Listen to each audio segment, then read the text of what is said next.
The annual round of the KCB Kenya National Rally Championship run at the coast always attracts a high entry, drawn not only to the competition amongst the palm trees, but also for the ambience and the atmosphere that blankets the event. It was the KCB S&L Mortgages Rally, the fifth round of the 2012 series, with the crews gathering for the pre-event check at the luxurious Leisure Lodge Resort, which overlooks the Indian Ocean from its prime location on the famous Diani Beach. The sharp end of the entry was, as always, loaded with potential winners, including the championship leaders Carl Tundu and Tim Jessup, who were still reveling from their safari victory. They were up against their teammate Alistair Kavanagh and the other Evos of Ian Duncan, Peter Horsey and Azhar Anwar, with Bajat Chagga once again hoping to break the Mitsubishi stranglehold. Adding its name to the list of countrywide start venues was the sprawling coastal town of Ukunda, a short distance inland from the sea. Here, the residents lined the roadside as the 63 cars entered. Each took their turn to come under rally orders as they were flagged away.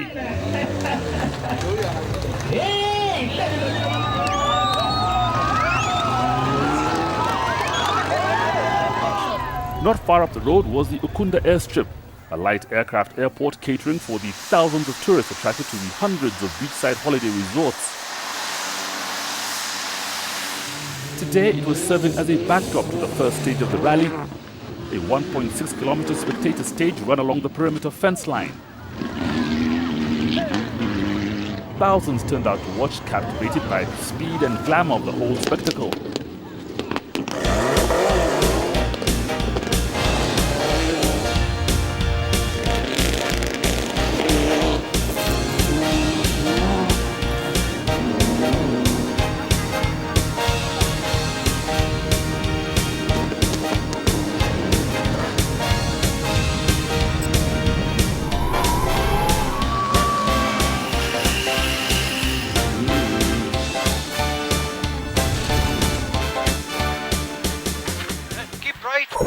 Alistair Kavanagh and Gavin Lawrence eventually took the stage win by 1 second, giving their rivals an inkling of what they had planned for the rest of the event. Amongst the Group S non-homologated cars, Jaswinder and Ravi Chana took the honours, living up to their mantle as sprint specialists. Rob Hellier and Tim Challen took the win amongst the classics. And the most impressive two-wheel drive were Khalid Yusuf and Absalom Aswani at the wheel of what looked like a very twitchy Toyota Levine.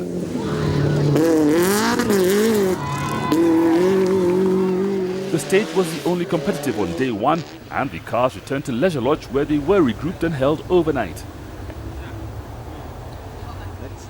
It was Alex Horsey and Tariq Malik in the home-built special who had been drawn to lead the field, heading towards the first of the rally stages early the following morning.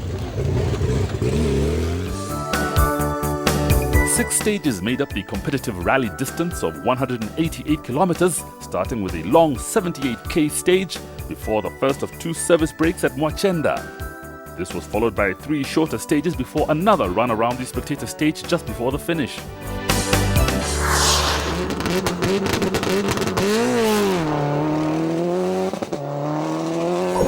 The opening stage of the day was the most demanding of the rally, 78 kilometers of hard and technical driving on narrow and often sandy tracks. Ian Duncan and Amos Latch were in their element, and with everything flowing, they were quickest by a huge margin of 30 seconds. They took hold of the rally lead, and at this pace were going to be difficult to catch. Alistair Kavanagh and Gavin Lawrence were driving on the limit, confident they were setting the pace of the rally, only to find they'd been beaten and for now had to accept second. Carl Tundu and Tim Jessup were caught out when the accelerator cable jammed wide open, which forced them off more than once.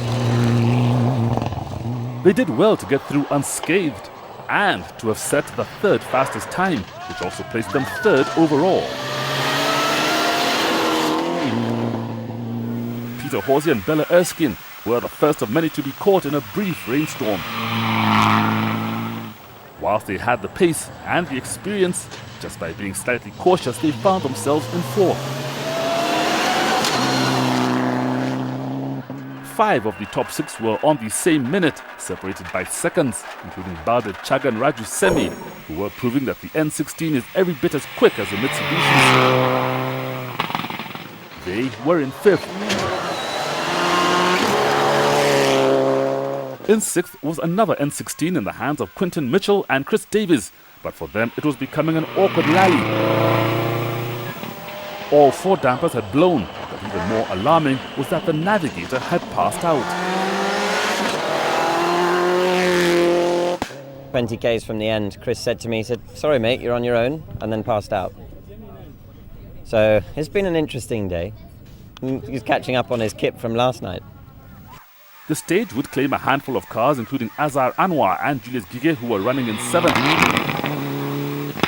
They made it to the stage end, but the engine developed a misfire, and before it became terminal, they decided to retire.